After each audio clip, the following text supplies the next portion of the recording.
Thank you so much for attending. We're honored to have with us today Dr. Tarek Cherkaoui. He is the manager of TRT, World Research Center, and a leading expert in strategic communication analysis. He has a PhD in media and communication from the Auckland University of Technology in New Zealand. And his extensive research spans international relation, public diplomacy, media military relations, and strategic communications, to mention a few. He has been instrumental in analyzing and confronting the biases against Muslims that pervades social and mainstream media. Today, Dr. Cherkaoui will address the pressing challenges of how many of us are caught up in the distractions of biased media discourse. He will share insights of how we as a community can work towards creating a feasible ummatic alternative, a future where we are no longer vulnerable to slander, demonization, and exclusion from power centers, including media. Without further ado, please join me in welcoming Dr. Cherkaoui. Thank you so much. Well, thank you for this growing introduction. I don't think I deserve much of it, but let's just park this for a moment. Thank you for being with us this afternoon. It's a Saturday. I know many of you would have had other programs in mind, but I really appreciate that you're here. I also want to thank the Ummatics team for this opportunity to discuss, to have this debate on many things, including the role of media. I was impressed by, let's say, the drive, the quest of the Ummatics team. You know, already from the name, you can see the ambition. You can see how there is this drive, the quest to have an impact over the Ummah.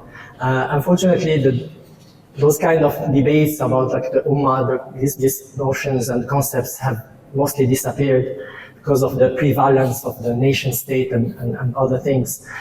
And it's also, there is this irony that, we are talking nowadays, and today is a day in August 2024.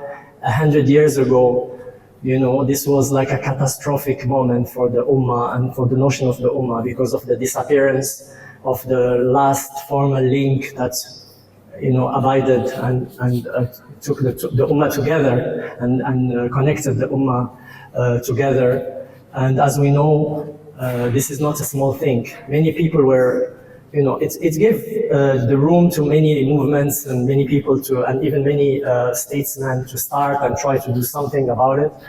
Unfortunately, as we know, the results were not there. And part of the reasons, I'm not saying all the reasons, but part of the reasons is the inability of the Muslims to command one tool that is very, very important, which is the media instrument or the media tool. So today, I want to talk about, I'm gonna split this presentation or discussion into two parts. One will center on the challenges, because we have to understand, we cannot fight a problem, we cannot tackle a problem, we cannot handle a problem if we don't know what is the problem and where is this problem. And the second part of my presentation will be concentrated on the opportunities that we have. So please bear with me in this, inshallah, in this talk, because I'm gonna bring some notions that are not necessarily understood or spread, because this is a very niche. Unfortunately, media scholarship is not like everyone's cup of tea. Even when our brothers and sisters, they go and venture into many areas, the media is not necessarily where they go. And if they go, a lot of them, they stay on the surface, while the reality is much more complicated and much more complex. So let me just start with some of the problems. I was referring to 1924 and, even before that, the dwindling and the weakening of the Khilafah and the Caliphate, the Muslim Caliphate, and how, this was a major turning point in the Muslim psyche and the Muslim mindset. But let me just, outline that at that pivotal moment of history, the Muslims were very weak. They didn't even understand what was hitting them. And the media at that moment in the world was quite developed, if not very developed. It would be kind of interesting to understand that, for example, the major press agencies that we know today, they are still active. Reuters, take Agence France Presse, it had a different name called Havas, which is the name of a person. Even Reuters is a person. Then you have the Associated Press. Now all of these, they were created in the 1800s. So even 100 years before the events we are talking about. And these agencies initially, and this is just for you to understand the problem we are handling, you know, it was never about the consumer, the citizen. It was never about bringing information to the people. It was never about like the democratization of information. These agencies, when they were created, their main aim was to supply information for the wealthy, the businessmen, who at that time they were like a lot of colonies still, like colonial states, like France, like Britain, etc. Britain, for example, had control over, let's say, you know, in the beginning of the 20th century, colonial powers had control over 80% of planet Earth. So we're talking 80% of all states being colonized. So these agencies, they were created in order for the businessman to know some business information before it hit. For example, if there is like a major cargo of some valuable thing, before it reaches the United States, these people, they would know through this network of agencies. Initially, these agencies, they were very, you know, very limited in their scope, in their instruments, in their methods, but slowly become like especially with the introduction of the telegraph, etc., it's become a major player in the information field. Why I'm bringing this information for you is to understand that the system, even the media, started not because of the need to give information to the people, but for a specific class of people, the wealthy, the businessman, and this was the initial thing. And then, at some stage, states become also very interested in this tool, and I'm mentioning especially the big colonial powers, especially the Great Britain and France. And the reason for that was because they have to control all these states and all this superficie on Earth. They have to have some messaging that is spread in order to control, in order to give some reassurances to the people and to show also greatness and power. And here I'm going to the notion of power and media after this very brief introduction. So the media is a central piece in power. And power has been defined by many theorists, many philosophers. It's mostly the power is not necessarily physical. Power is mostly psychological. So it's Hans Morgenthau, who is one of the leading voices within the realist school of thought in international relations. He defined power as the psychological ability to control the actions and behavior of other people. So power, unlike what we might think, is not necessarily physical or having a lot of hardware, military power, etc. It's essentially it's psychological. And therefore, here the role of media become prominent, it's become predominant, because this is the tool that helps determine and define events. It's become like a sort of, explainer, a sort of a definer for the people, and it becomes how the ruling classes, how the people in power want something to be acknowledged as a reality, and then the media will play that role of conveyor of those ideas. So there are many theorists, and there are many theories and many paradigms. I wouldn't want to spend the time discussing them all. I want you to just to remember some of them, some of this explanation or paradigms. They are very benign, which means they give you something that really is good and exists and it's real, but they don't give you the other side of the story. So, for example, if you go to like to a university and you go to do your bachelor in media and journalism, etc. One of the books that you would encounter is Dennis McQuaid. It's one of the classics. They will give you this book. So, of course, the ideas that are in this book are very kosher. They show the media as, have like, if you want, like some allegories or some metaphors.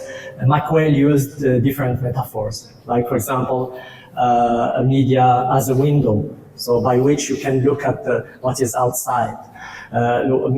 Media as a mirror, so it reflects something, what is existing. Although, as we know, that mirror can be sometimes the angle of the mirror, or can be very deflexive, can be very selective. It's also as a filter. The media not everything that's happening in the world you will see in your news. How many wars are happening today? Hundreds of wars, hundreds of conflict. What do you see in the newscast, at night at 8 p.m.? They don't give you all the, there is a conflict in Sudan. It's very underrated. We don't see it in the media. There's a conflict in Congo. No one talks about it. And we are talking about hundreds of thousands of casualties, millions of displaced people. It's not like a small time conflict. And even though this reality, the media is not necessarily giving you that. It might be more Ukraine, even though nothing happening on the Ukraine side for a long time. Even though we know that the Ukraine war is still active and still hot. But what I'm saying is, there is a filter. There is a filter in which some news are better covered than others. It's also, the media can act as a signpost, as a guide, as an interpreter of events. Media can also be a forum, a platform. So what I want to say here is that if you take the classroom textbooks, you will see a lot of good things that the media is responsible for, or is a function of the media, and I'm not disagreeing. But what I'm saying is there are other things. What are the other things? And here I want to highlight the paradigm of Professor Des Friedman. So for him, the media has four dimensions, and those dimensions, and this is what makes the media very tricky, and not many people understand some of the lethality of the concepts and the notions that it brings. And they can coexist together, and they can be at the same time happening. So one of them is consensus building.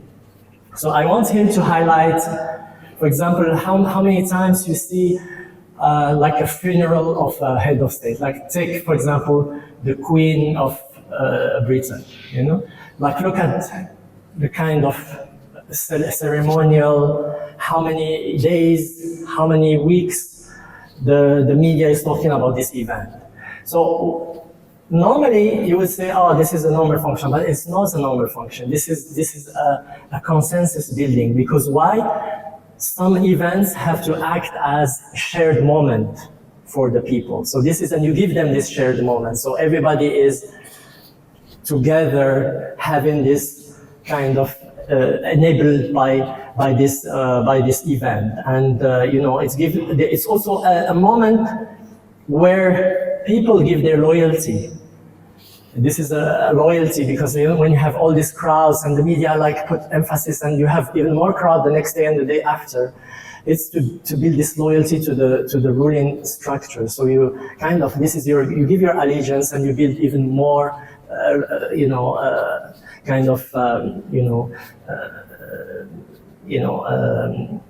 a collective heartbeat, let's call it. It evokes a renewal of loyalty to the state, to the system, to to whatever exists there, and it's even another layer of legitimation of the authority. I talked about this state winner, but it can be something else. It can be sport, can be like winning a cup, winning something. These are moments where the media act as a consensus builder and like to give more legitimation, more legitimacy to the existing status quo and to whoever is in power. Now, the second function is control, and of course, I won't spend a lot of time, but media essentially, if you see now at most of the players, you see only like when you look at the ownership, who owns the media, you will find only wealthy people. Like just take, for example, the example of Twitter, ex-Twitter, and now X. Who bought this, who could acquire it? Who overpaid for it? Like, Elon Musk. Elon Musk is not normally in the media industry. He shouldn't be there. He has his own technologies, etc. You see that even though they go into those and make money from different sectors, but they come back to buy, to purchase, and to have this media power.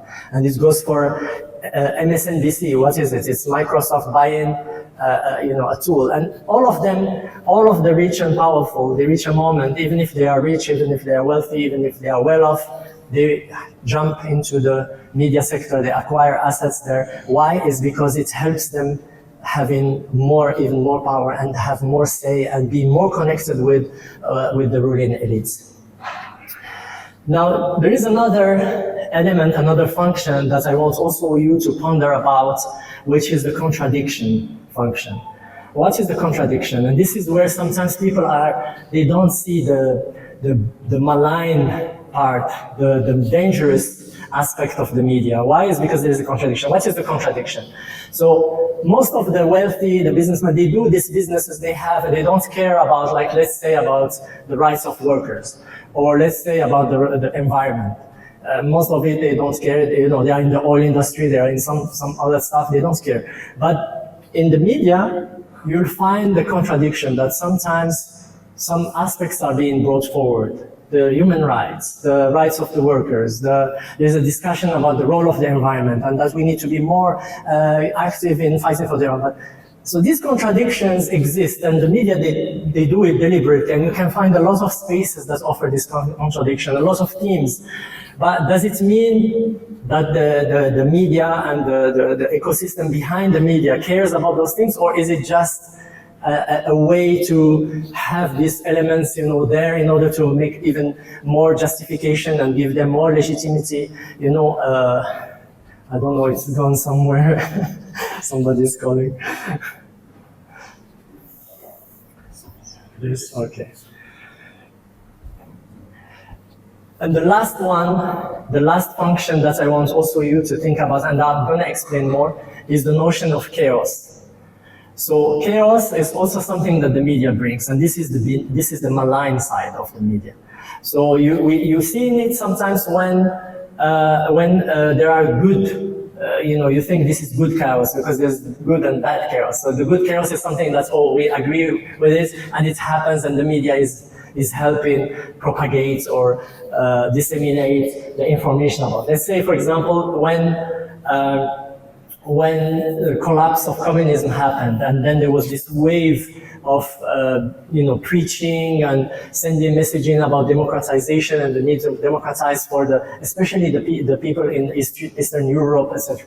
The media played a big role. Arab Spring, in the beginning, a big role, and I'm saying in the beginning because after that there was a big flip, and we're gonna come to that. So these episodes, they are very, there's a lot of chaos involved, a lot of mobilization of bias. We call it mobilization of bias. It's not just bias. You're biased, but you mobilize it and you stoke it and you bring more emotions and you push people to be mobilized and to act. Sometimes it's for good causes, and I'm not saying always for bad, but sometimes can be, a lot of times, especially when it comes to the Muslim Ummah. For the non-Muslim Ummah, it can be beneficial. For the Muslim Ummah, it is generally very counterproductive, and the mobilization that happened has ulterior motives that are not necessarily very kosher from our point of view. So the notion of chaos really has this element. I mean, the problem in the media scholarship is that there are lots of names. So the paradigms can be having a lot of names. So for example, I brought Professor Des Friedman paradigm, and he is talking about chaos. But what is chaos means? Chaos means in practice psychological warfare. So psychological warfare is a very important notion. Unfortunately, Muslims are not very well attuned to this notion. Even though the collapse of the Khilafah, the rupture of the relations between many components of the Muslim Ummah happened because of psychological warfare. I mean, we talked about the dislocation of the Caliphate. So what was one of the reasons, I'm not saying all the reasons, one of the reasons was the episode whereby the Arabs in the Gulf and some, especially Sharif Hussein and whatnot, raised against the Ottomans, and they started doing a lot of military actions. And who was responsible for this? Who was responsible? So the responsible for this was psychological warfare. Who are the men behind this? Of course, we know all probably Lawrence of Arabia because of the movie and because of the glamour. He wrote a book, by the way, called The 7 Pillars of Wisdom about psychological warfare and guerrilla warfare. It's a very interesting book. But what we don't know is that Lawrence and his handler, who was his handler?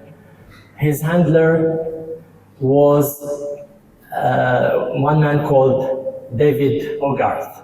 And David Hogarth, all of them, by the way, were historians and archaeologists. So before the war, they were already in Arabian lands. They were already in Syria and Iraq studying and knowing everything they want to know about the populations. And of course, the Muslim Ummah, the people there, they were like naive, very gullible. They don't, please come in, have everything. All the information is available for free. And here you go, So these people, they built a lot of knowledge about everything. And it is said that Lawrence wrote an academic paper about archaeology, but what was he interested about? A lot of military elements, especially in the Palestine zone and the Sinai, and he highlighted where are the waters, and he did a new map that is very military, can be very, very useful for military purposes. And it was. So all these people. He has also another colleague, a female, Gertrude Bell. Please Google all those names. And this lady was also very, very clever, very intelligent. She stayed in, they all learned Arabic, they all spoke Arabic. And they all worked in 1916 in the Arab office in Egypt in order to create all this mess that was about to hit, the region. There's a lot to say about this, and this is not the purpose of today. But what I want to say is psychological warfare is very important. A lot of military theorists, they emphasize the use of psychological warfare because it has a multiplier effect. It's easy, it's very cheap, and its effects can be much more lethal and much more effective than military means. The core of psychological warfare is to subdue an enemy and his hostile will to align with the desired outcomes of the other side. So why I'm bringing the aspect of psychological warfare is because psychological warfare, media has been a key component of psychological warfare. It has been used a lot of times in a lot of ways, and it has helped to create that psychological, that power that we talked about, that psychological relation between those who exercise it and those over whom it is exercised. Now,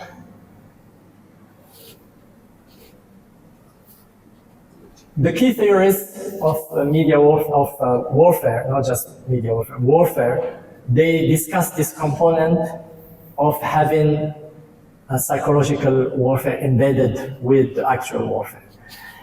Now, you take anybody, like Sun Tzu is a Chinese theoretian of war, maybe 3,000 years ago. He talked about, in the art of war, that to subdue an enemy without fighting is the acme of skill, is the top. You know, if you can do it, if you can bring an enemy to your will without fight, and if you check on the situation, like the 100 years, like most of the situation in which the Muslims are being affected by all those wars, and let's not go far, just the Palestine, the genocide that is taking place. And you can see how psychological warfare is acting all over the media coverage, all over it. And I can be more specific later when I tackle that subject. So psychological warfare is, like I said, has also, there are lots of definitions, there's lots of names, and it has evolved. It has become more lethal, and I will give you, as I'm progressing in my discussion, I will give you some very important steps just for us to map. You know, I want you to map that evolution of the media, psychological warfare, and some events that happened in our history to understand the role and the effects of this, of this evolution of psychological warfare.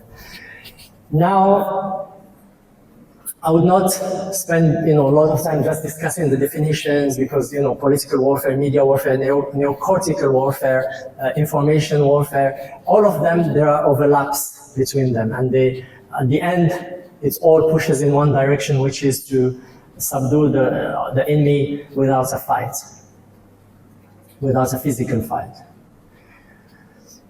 So let me move to the case studies, and I will explain why I chose them. So the first one I will start with is Iran, and for those who are well acquainted with what's happened in Iran, it's called Operation Ajax or Ajax. It's an operation that was conducted by the CIA. And then I will talk about the war in Iraq, 2003. And then I will talk about the Arab Spring. And then I will talk about the genocide currently unfolding in Palestine. So these are 4 moments of history. It doesn't mean that there are not other very important events, or it's just a way to kind of map and see where is the evolution of the media, of the psychological warfare, the overlap between those, and what are some of the consequences, because I want you to understand.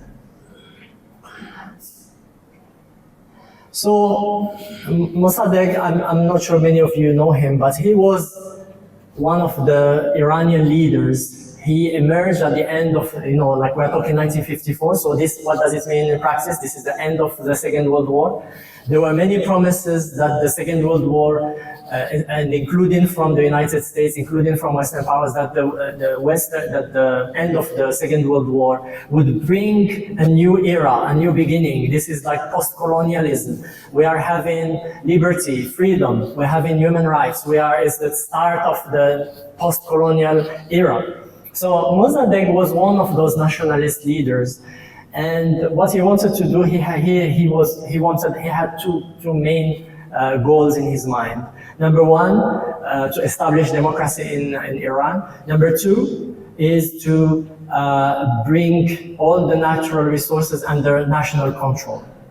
So, and we are talking here oil, we're talking here energy resources, and this is something that he was very successful at convincing the masses and the Iranians. And because this is a new beginning, we need to have more control. He didn't say let's oust or let's get rid of the international companies or anything, but let's just have a fair share to the Iranian people from those proceedings. Now, unfortunately, the CIA orchestrated a coup d'etat. This coup d'etat was successful because it had the participation of some clerics, participation of some prominent businessmen and traders. It was also some participation of the military. And the result of this coup was to bring the Shah of Iran, as you know, and later on he was himself ousted in 1979. But in 54, he was the man that the CIA brought. And the media, here is, where we should concentrate. Now, the Shah, who came via coup, he came with the help of, soldiers and tanks and whatnot. He's the enlightened, he's the modern. He's gonna bring modernity. Now you see the play of word, that's the function, that's the chaos function, that's the psychological warfare function of the media. Now the enlightened and modern is exactly what the London Times put in its framing of, in its editorial, of 1954. Now the New York Times had a very interesting lines at that time.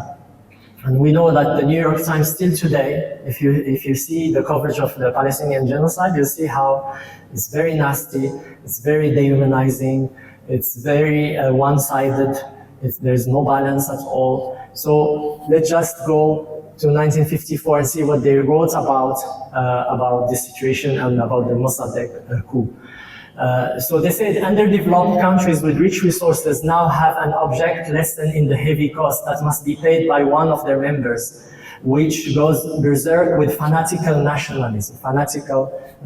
It is perhaps too much to hope that Iran's experience will prevent the rise of Mossadeghs in other countries, but that experience may at least strengthen the hands of more reasonable and more far-seeing leaders. Now this is a direct threat to anybody who wants to democratize, who wants to bring the resources to a national to the national power.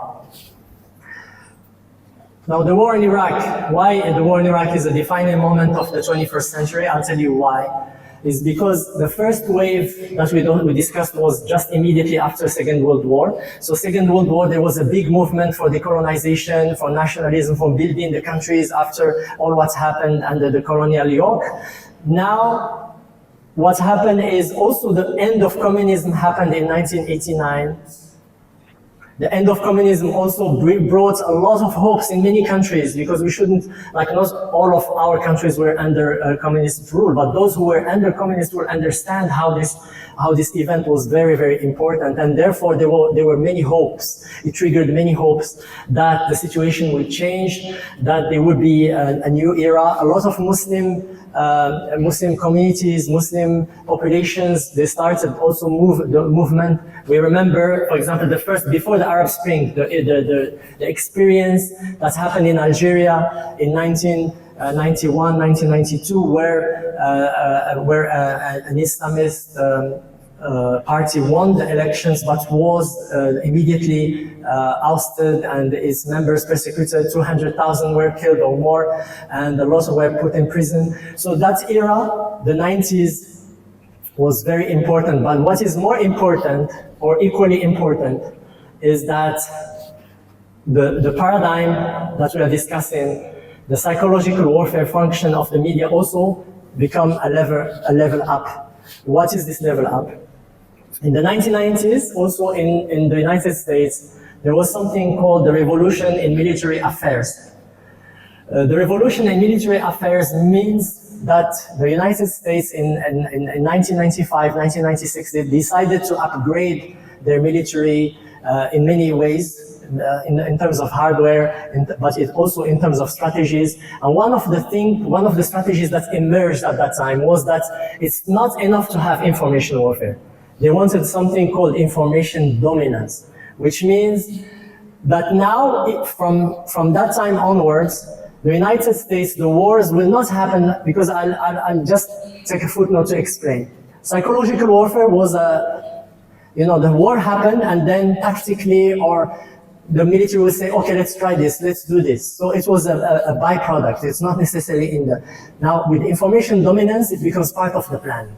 And I have to tell you something, that in 2003, not just the military strategies and tactics were planned, but also the media, before even the war happened. So they knew exactly what themes to be said, what footage to be broadcasted, what themes, what logos, everything was already part of the planning. So now it means we're moved to another layer of of media control, of media power that create this information dominance paradigm, and therefore all the US-based outlets and coverage, they adopted that Pentagon-driven scenario, and everybody was singing the same tune. And this is why the war in Iraq will remain an important point in information and dominance. Now, the Arab Spring is also problematic because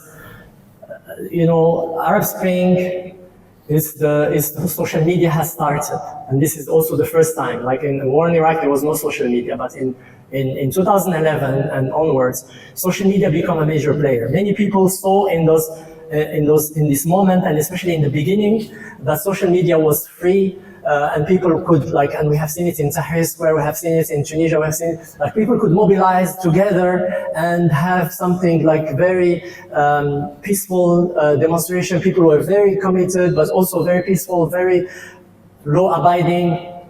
But using social media, that was something new also for some of the ruling elites, some of the states. This was a new thing. They couldn't handle it. They didn't have the tools. They didn't know how to do. So a lot of things happened in the first year. But then even coverage, the media coverage of the Western coverage was very sympathetic in the first year. But this was to mobilize, to stalk, to push people for more. But then there was the second phase, which is create the chaos, try to divide and conquer, and frame a lot of those, activists, a lot of the people who are seeking a better tomorrow for the peoples, frame them in under bad light, put them in the corner, create this notion of terrorism, link it with terrorism, smear them, stain all that legacy, and so on and so forth. Now, today is also another era with the Palestinian genocide. What is this new era? Is the AI era. Now it's artificial intelligence. We have seen already how not just the content, a lot of content now is created, a lot of this social media is immediately flooded with AI-created content, generated content. We have seen how even if you ask AI some questions, they will always go in favor of, because the algorithm is very tilted towards the Israeli side, and they will always either, the minimum they will do is it's two sides, the minimum. But of course, there is a diabolization, there is a demonization going on. And this is where, we are. It's, unfortunately, there's another book about it's a classic now, but it had this forecasting effect, which is written by actually two spouses, Alvin and Heidi Toffler. It's called War and Anti-War. So for them, the first, all humanity's warfare in the beginning was about territory. So it's about acquiring land. Then the humanity moved to acquiring production possibilities and facilities. So the Second World War, First World War, it's all about production and who can take over the production facilities. But then the third wave, in which we exist today, is the information. Warfare is now about information. It's no longer about a land or a production facility or even wealth. It's all about the mind and the control of the perception. So I will jump into, after this gloomy picture, I'm sure you have received enough things, and I have more, but I don't want to take more time in this. But, the gloomy, there are also some opportunities. And these opportunities that exist nowadays are also very important for us, because we shouldn't just concentrate on the negative sides, on the things that are demoralizing, on the fact on how the media has reached a level of sophistication. I'm not talking about all media, by the way, I'm not generalizing, but I'm saying that this is a function that exists and that is mobilized during certain times and certain periods. In the case of the Palestine genocide, now for the first time, I can tell you, having studied a lot, I'm myself a scholar of the war in Iraq. I have a book on the war in Iraq in which I compared CNN and Al Jazeera's coverage on the war. So I spent 10 years of my time studying the war in Iraq. I can tell you that what I'm seeing in this conflict, if we can call it conflict, is a war of annihilation, unfortunately, is the opportunity that exists is the first time there are frictions between the narratives. Now before, the people who are, I don't know if they were too good or they had some very competent people, but before, these people, they include scholars. They include people who understand what is political psychology, what is sociology, the targeted audience, they know marketing, they know advertising. So they put them together, and then there is something that is like the propaganda that will be the output, is coming from really, really solid backgrounds. Now what we're seeing today is the friction. There's terrible frictions between the narratives. For example, Israel wants always to be the victim, but you cannot have it both ways. You cannot be a victim and someone who is mass killing people, including children, including civilians, etc. Now, also another friction is between we are survivors of the genocide. At the same time, there's a friction between this survivor notion and also the fact that they are administrating another even worse genocide than the one they're pretending to be the victims or survivors of. Now the myth of invincibility. Now Israel wanted to create this myth whereby it is untouchable, it is superior to all of the enemies that exist in the region put together. Now we have seen that this image is shattered on a daily basis. Another opportunity that exists is the loss of the higher moral ground. For a long time, I know that this was never the case. Israel had never the higher moral ground, but they pretended. The propaganda that emanated was that we are, these people are barbarians, we are human, we have these notions, we have these values, etc. But now we are seeing this indiscriminate bombing. We're seeing worse actions than what happened in medieval times. No rules, killing journalists, killing, workers, Then you have the supremacist and dehumanizing rhetoric. So all in all, there is a problem in the narratives. There is a problem in the claiming the higher moral ground. And then there is also another, which is for me, a newcomer, which is unprofessionalism. Now they just want, they're desperate. There's a lot of unprofessionalism, the use of fake footage, lies that are debunked almost immediately, a lot of censorship, they're going after people who are saying just minor thing or just, some normal opposition or claiming some very minor opinions, then they will go and try to silence them and try to lynch them in the social media. Harassment, very respectable academics are being harassed, being thrown out of their jobs, etc. Now, the opportunities that also exist in front of us is how Gen Z has changed the situation. The way how Gen Z is consuming the media, the way how Gen Z reacts to social injustice has changed everything. There have been a slew of articles that are talking about how Israel has a Gen Z problem.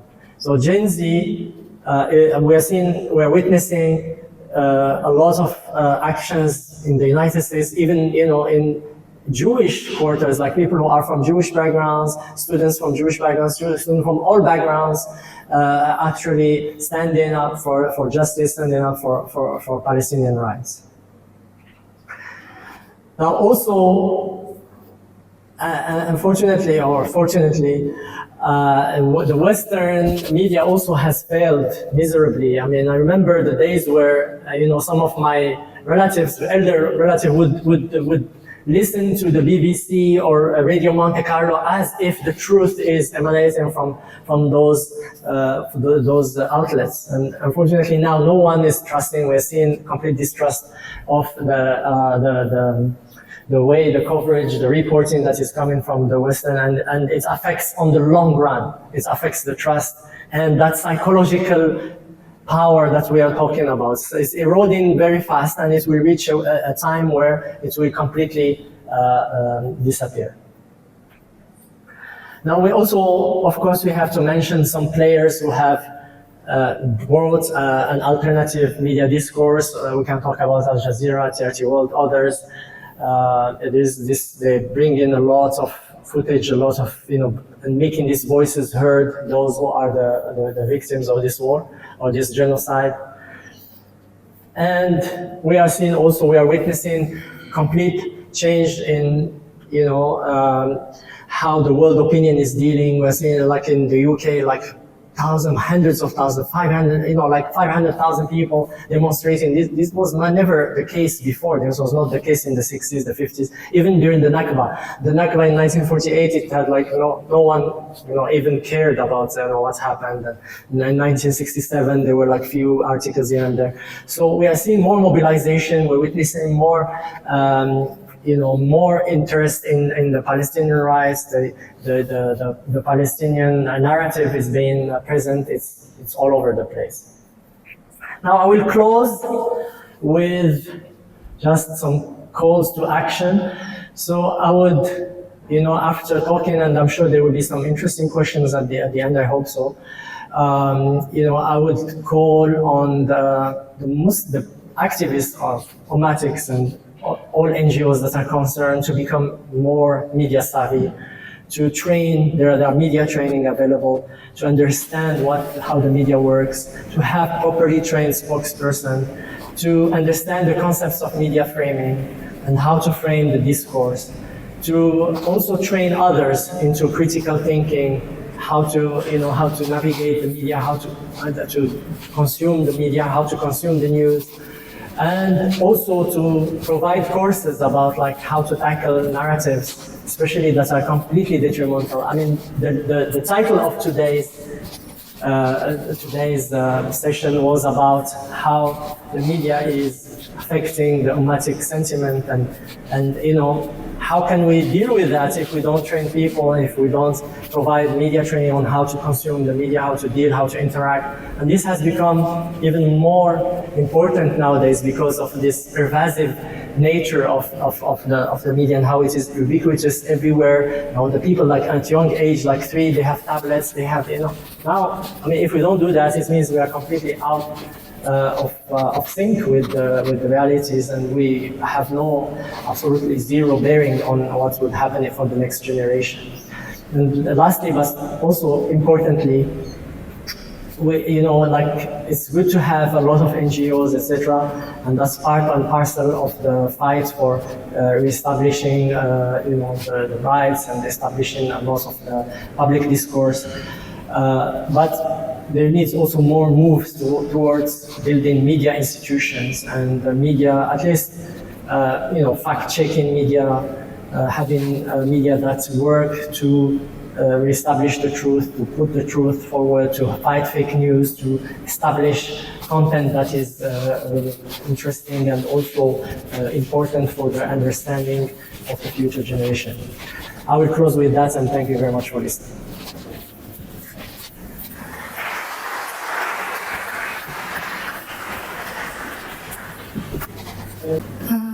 Thank you for your explanation. Firstly, I want to introduce myself. I can't hear you. Can you please elevate your voice? Okay. There's a lot of, as the sister explained, a lot of countering the disinformation that's coming, especially in regards to the genocide unfolding in Palestine. Now, there is a problem why people don't counter or are not mobilized against information warfare, information dominance paradigm, is because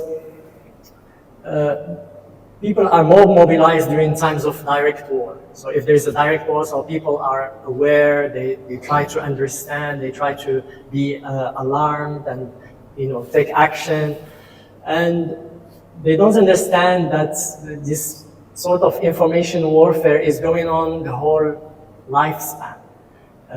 Whether there's a direct war, and this is the problem why people are not very well mobilized, is because I remember the words that Rumsfeld, who used to be the Secretary of Defense of the United States, at some stage, he created an office called the Office of Strategic Influence under the Pentagon, in which the aim of that office was to counter Islam. Of course, they don't say Islam, but it's a political Islam or something, and weaken the morale, weaken even the Muslim sentiment, create a lot of dissensions, discord between different persuasions within the Muslim Ummah, etc. So there were accusations immediately from some actors in the United States and outside the United States that this is in fact propaganda, and that this propaganda normally shouldn't be part of a democratic system as you have in your constitution, that people are free to have whatever. And he said, fine, I'm gonna scrap this office, but their policies will proceed. They will remain under different names. He said this blatantly. He was not like hiding something. So what I'm saying is the problem also is in not identifying where the source of the information warfare comes from, because the people behind it are very hidden. They don't come forward. That attempt of creating the Office of Strategic Influence was also kind of stupid, at the first place. But what took place after that, it's become hidden. We know that part of the Pentagon is doing that, but there are also other players. So the fact of not identifying where it comes from makes it very difficult for people to react and mobilize. But we have to be sure that it exists, and it's regularly sending information, not regularly, on a daily, if not on an hourly basis, and it has a strategy, and everything is going as they envisioned in the beginning. So we have to be aware, even if those things we don't see it face to face. We have to be aware, and also have to create this awareness ourselves by these discussions and other means that I also outlined in my call to action. I have two questions, which are actually indirectly connected as well. They are not directly related to the presentation, but regarding the media studies. So the first one is, if I ask, for example, since the information technology is dominating, we see there was a campaign in the first half of the 21st century, first decade of 21st century, that it should be part of the school curriculum then. And we see now in every school, we find the students, the pupils are being taught about the information technology. But we find media studies was much more important, even at that time. But still, we do not see any kind of campaign that the students in the school level should be taught how media works.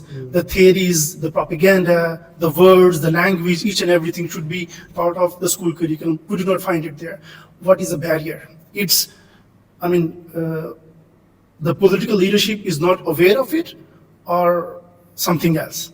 The second, we have one paradigm of the media studies globally, but maybe there is some alternate to relax the people and again build their confidence on what is being said on the screen, because it's globally now, the people are losing their trust on the screen.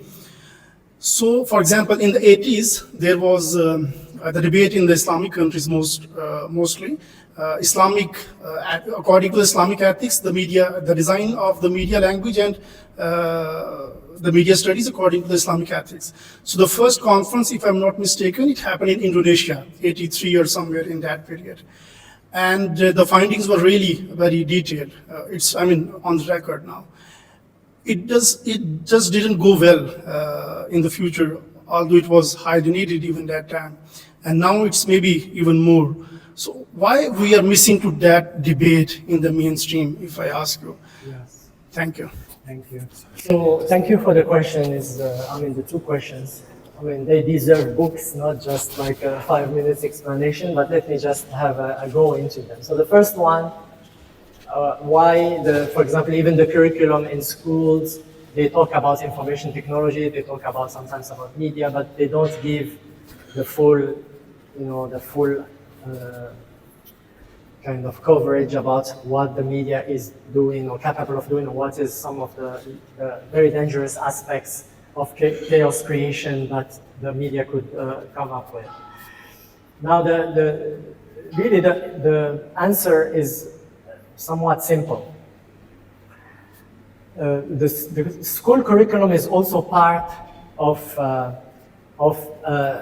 paradigm. Media and schooling is actually, they are kind of in the same family. They belong to states that want to make some ideas like what we call the hegemony system. Like every ruling party or community or ruling elites, they want to have a certain way of governing that space. It can be communist, can be democratic, can be something else.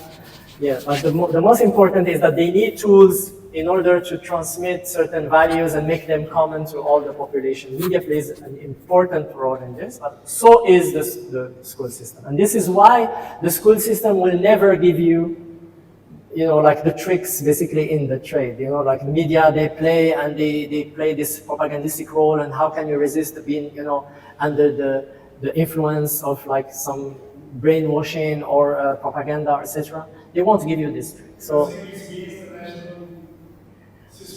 sometimes some governments are very nationalistic, and we can talk about Turkey, for example. They defend their interests and they're good at it, and they have, as the sister said, a strong government, and they are very aware of different things. But some governments, they are not. Some governments are basically the continuation of colonialism via other people. It's the same rules, it's just you have people that are different in the face, in the name, but it's the same continuation of the colonial policies. So these people, they don't want you to know the truth or act against, so we have to be also sophisticated and nuanced as to what situation specifically. But generally, you can even go into the best universities unless you come across what we call critical media scholarship. You will never understand how the media works. You will just get the kosher, very polished version of what's going on, but you will never get the other side. The other side is very niche, and it's increasingly not being taught in most universities. Now I forgot the second question.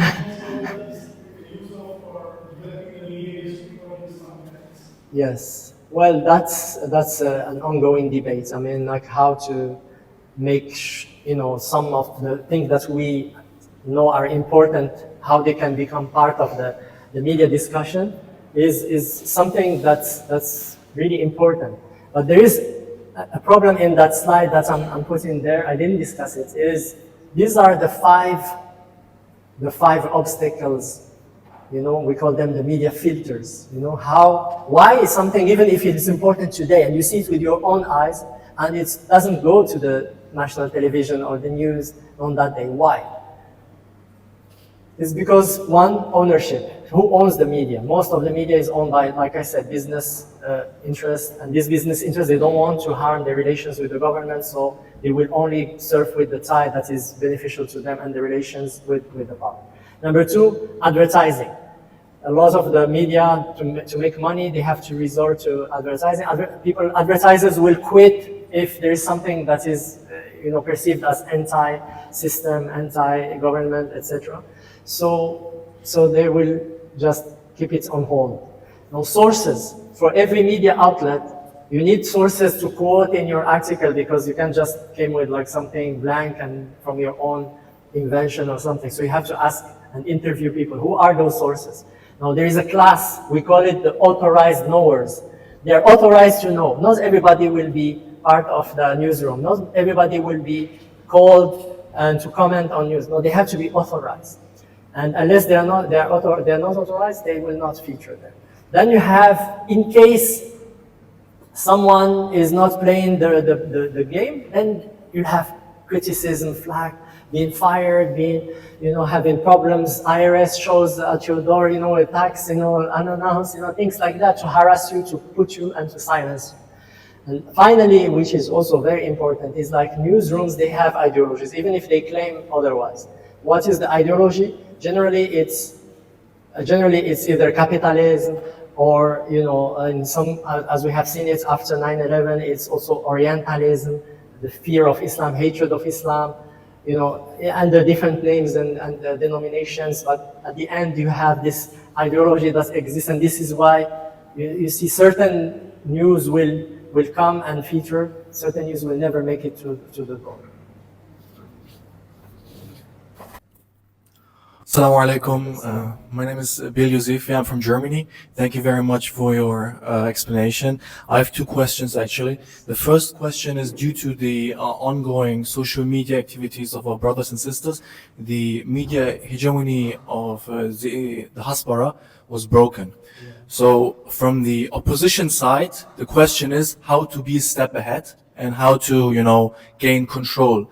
And from your scholarly perspective, I would like to know how would you try to, create this old status quo again, and how we as Muslims can tackle this. And the second question is regarding sectarianism. I can see right now, I think one of the biggest issues that we have in the Islamic world is sectarianism. Especially, it's not just secluded to Islam, but also in countries as Lebanon, which has an economic problem, like a huge problem in the last 3 years, which is also due to the fact of different religious groups and sectarianism.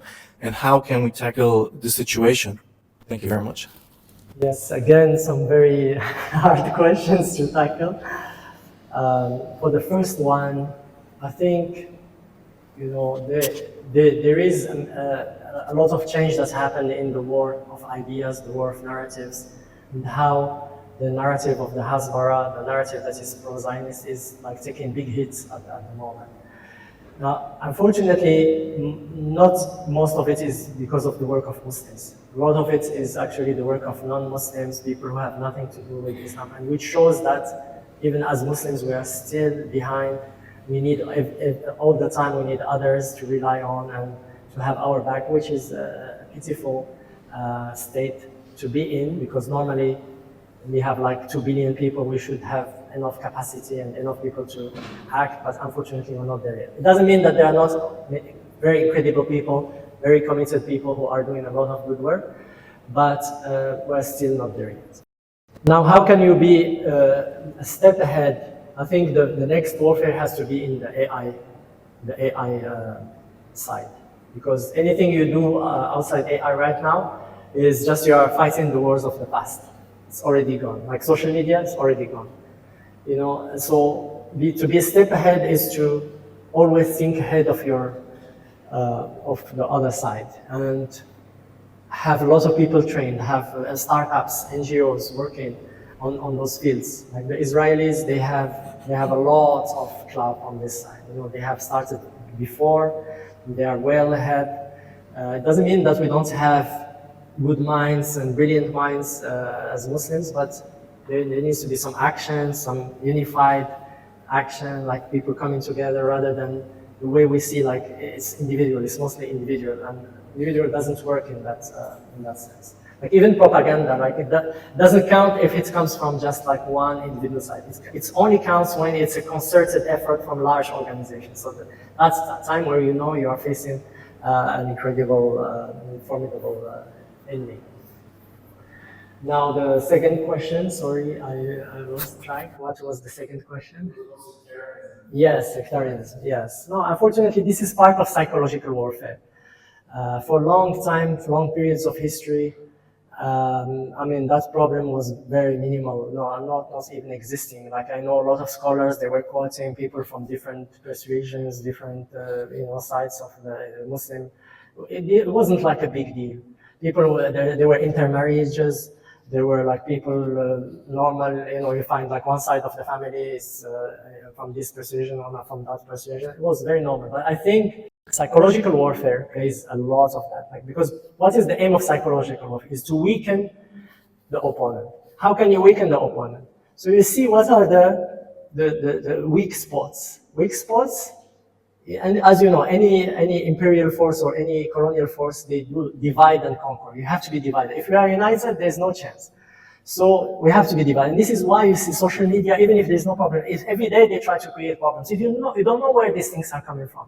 Like even Palestine, like the genocide is unfolding, and like people on daily basis, they try to create splits, create dissensions, like putting someone against what this team against this team. Like even if they are all Palestinian or all pro-Palestine, so always there's somebody working to create that weak spot and make it even bigger and create the collapse of that cause. By the way, I spoke about Lawrence of Arabia. Not every work he did was success. There was he did fail when, for example, he was sent and his peers to Iraq to weaken the resistance that existed in Al-Qut in 1916, where the Turks and the Arabs fought against the British Army, and the British Army lost badly. They tried to bribe, they tried to go and find weaknesses within the command of that army. They failed. So why I'm saying this is,